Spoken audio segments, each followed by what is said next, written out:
we're starting right here back in the dining room because I want to talk to you about the floor plan. We initially started designing the floor plan based on the dining room and walking straight into the dining room. As you may have heard me mention in the design presentation episode, Chad and I love the movie It's Complicated. And in that house, you walk directly into the dining room and you get a great view of their back porch. They've got some really nice French doors. And so that was the inspiration here, for you to be able to see straight through to the back patio and it feel more indoor-outdoor living, and so that whenever we are able to host, hopefully if the weather permits, we can open up the doors and kind of enjoy this like really large space. And then it divided the living room and the kitchen intentionally for me. I really like to be present in the moment for the living room and present in the moment in the kitchen, and I didn't want that kind of conversion there. I wanted it to be really separate and intentional. So I loved that the dining room separated the space, and you kind of moved just flow in here, and it gave you like a really great view of the fireplace when you walked in. We will have like a sconce and either a painting or a photograph above the fireplace, and this really nice antique Georgian mantle that I found in an antique store. So traditionally with this style home, fireplaces do not have a sitting hearth. They're normally down to the floor and they have a floor hearth.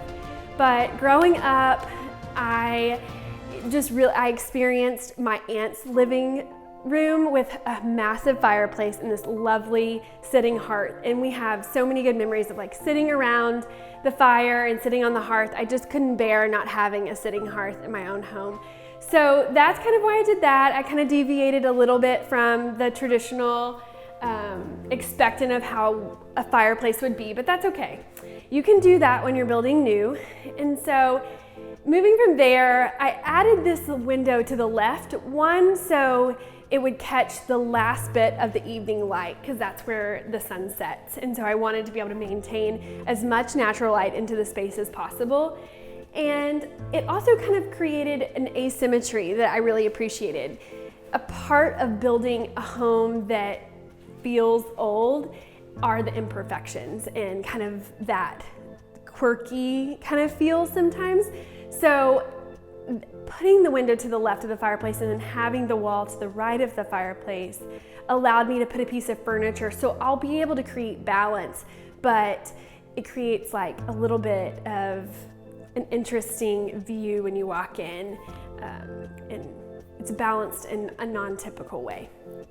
So then off the living room, there's this hallway for the powder room, and I did that again because in the movie It's Complicated, when you see the dining room, there's hallways on both sides of their patio, and you can see through the house to other windows. So I liked the ability to be able to look through this window and see the kitchen and vice versa.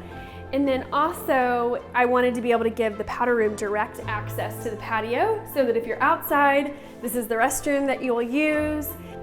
So here in the powder room, I decided to retrofit an antique dresser and for my sink. So when you walk in, there will be another little antique piece with this old white marble. It has a bunch of patina, quite a few stains, but I like it. It feels like it has a story. It feels like it's been lived in, and I can really appreciate that.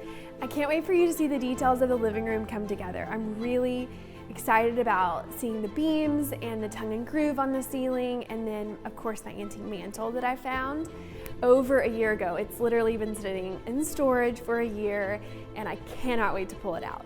But in the meantime, next episode you will get to see my office and you'll hear the one feature that really was important to me for functionality and effectiveness and productivity and all the things for my work life at home, soon to come.